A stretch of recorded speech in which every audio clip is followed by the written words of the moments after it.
בסדר, קודם כל, כותרת מעניינת נתתם לעוקץ הזה. ספרי לי מתי עדויות ראשונות מגיעות. tungkol sa hindi kilalang ako.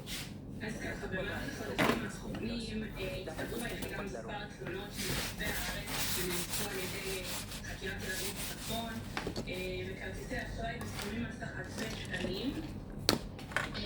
היחידה ילדים בצפון מרחב ירקון החלה בפעולות חקירה במסגרתן אותרו מספר תלונות נוספות גם בכל רחבי הארץ.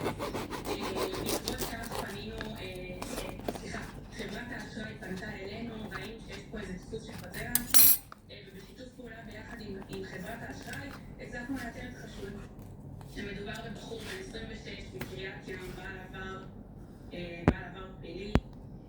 מדובר בעשרות תיקים, עשרות מתלוננים, מדובר בהונאה של מאות אלפי שקלים.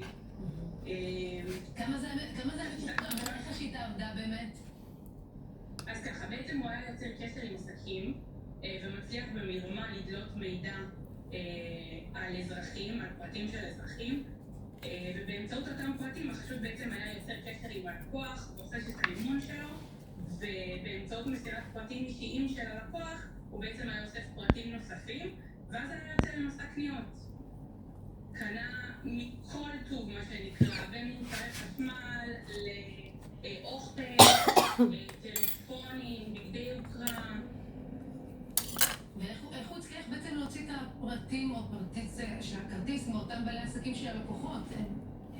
איך הוא עושה את זה? אז לצורך העניין הוא היה מתקשר למסעדה, היה שואל אותם, היי שלום, מה שלומכם? מה השם האחרון בהזמנה?